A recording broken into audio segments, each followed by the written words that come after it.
I found out my husband has a secret second family living a parallel life. They say love hides the truth in simple sight. I used to think it was just a poetic phrase, something people said after being burned by someone they trusted. But I learned the truth of those words in the harshest way imaginable.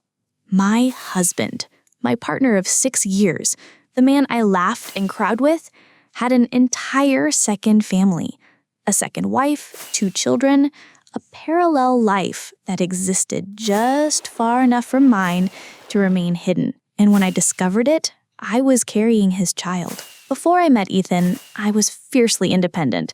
My career, friendships, and goals were everything. But something about him softened my edges. He was warm, attentive, and dependable, or so I thought. I let my guard down for the first time in years. I allowed myself to believe that this love was safe, solid, and real. I wove my future around him, and he wrapped his lies around me like a blanket, disguising deception as devotion. I believed in the little moments, the surprise flowers, the late-night talks, the quiet dinners. He made promises with such sincerity that I never thought to question them. I saw my future in his eyes and never imagined there was another woman doing the same thing. He seemed like the perfect man. He was charming, reliable, and kind in all the right ways. He remembered my favorite flower and left sticky notes with thoughtful messages around the house. He'd make pancakes on Sundays, hum while he cleaned, and dance with me in the kitchen after dinner. He laughed easily and listened well. He made me feel chosen, like I was the only one who truly mattered. We dated for 2 years before getting married in a small, private ceremony.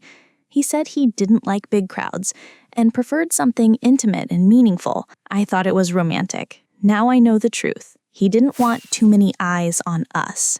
He didn't want anyone who might connect the dots. He orchestrated everything so carefully, so flawlessly. It felt like a movie I was living in, except I didn't know it was fiction. Ethan worked in a city 2 hours away and stayed there from Monday to Wednesday. It never raised alarms. He'd always call before bed, FaceTime me to say goodnight. I thought it was proof of his commitment. I now realize it was a carefully maintained illusion, one he had rehearsed and fine-tuned over the years. He was meticulous. He had 2 phones. He never brought work documents home. Every moment with me seemed thoughtful, but in hindsight, it was controlled. Even his spontaneity was scripted. Every compliment, every gesture had a calculated purpose. Even now, I wonder if any of it was real, or just a well-rehearsed act, a performance he perfected over the years. I question everything. The way he looked at me, the way he said, "I love you," the way he seemed to know me so well. Perhaps he knew how to mirror emotions without ever truly feeling them. It didn't fall apart all at once. The cracks were subtle, a whiff of unfamiliar perfume, a strange charge on our shared credit card, a story that didn't quite match up. His trips got more frequent, his attention more divided. He started forbidding small things. Our anniversary, dinner plans, even inside jokes. He seemed distracted, like he was always somewhere else, mentally and emotionally. One evening, while watching a show on our shared iPad, a message popped up from someone named Leela. Mia cried herself to sleep. "Tell her you'll be home soon." My heart dropped. My hands went numb. I opened the message thread, and there it was. An entire life I had never known existed. Photos of him with the 2 young girls, birthday celebrations, beach vacations, a picture of him pushing a stroller, laughing. A family that wasn't mine, but could have been. He had another family, another set of promises.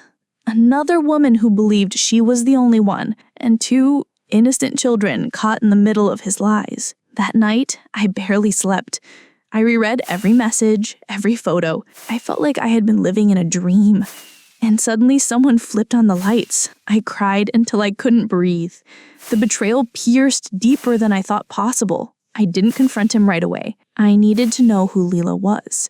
So I reached out to her. We arranged to meet at a quiet cafe the next day.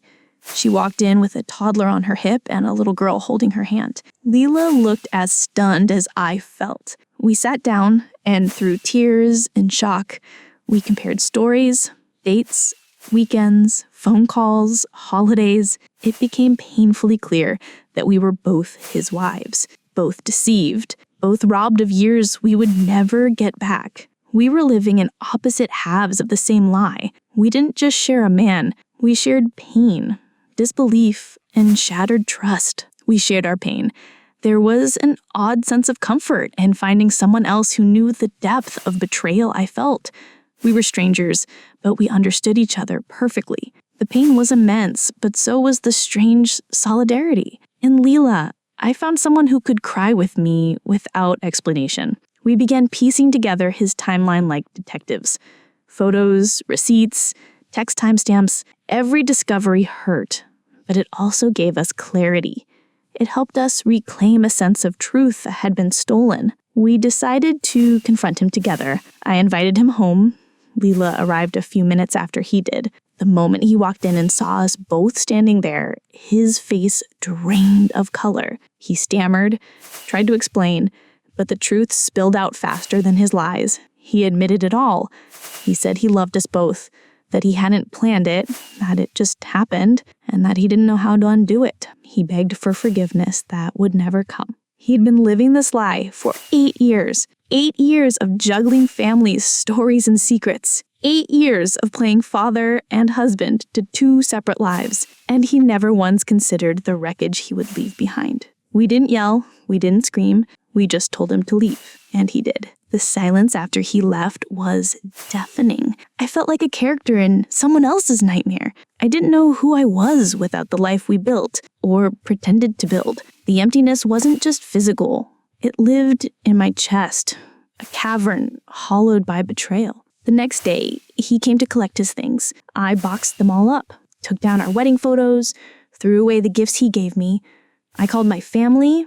They were horrified, but they rallied around me. I leaned on them harder than I ever had. A week later, I took a pregnancy test. Positive. My stomach churned. I had missed my period, but I had blamed it on stress. I didn't tell Ethan. Instead, I called Leela. She came with me to the doctor. We sat in that dim, sterile room, staring at the monitor, watching the flicker of a heartbeat on the screen. She held my hand. We said nothing, but the silence said enough. That flicker changed everything. That night, she stayed over. We ate ice cream in bed and watched a movie. 2 women connected by grief, sharing something deeper than friendship. We talked about everything. Our dreams, our heartbreak, our hopes for our children. That night marked the beginning of our healing. I started therapy. I journaled.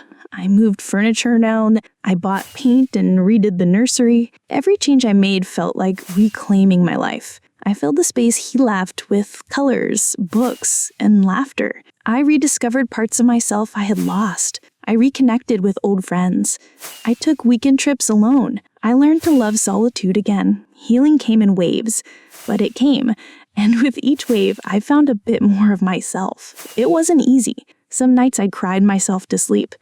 But each morning, I woke up determined to move forward. I found strength in small victories, in making breakfast, in going for a walk, in smiling without faking it. Ethan tried to come back.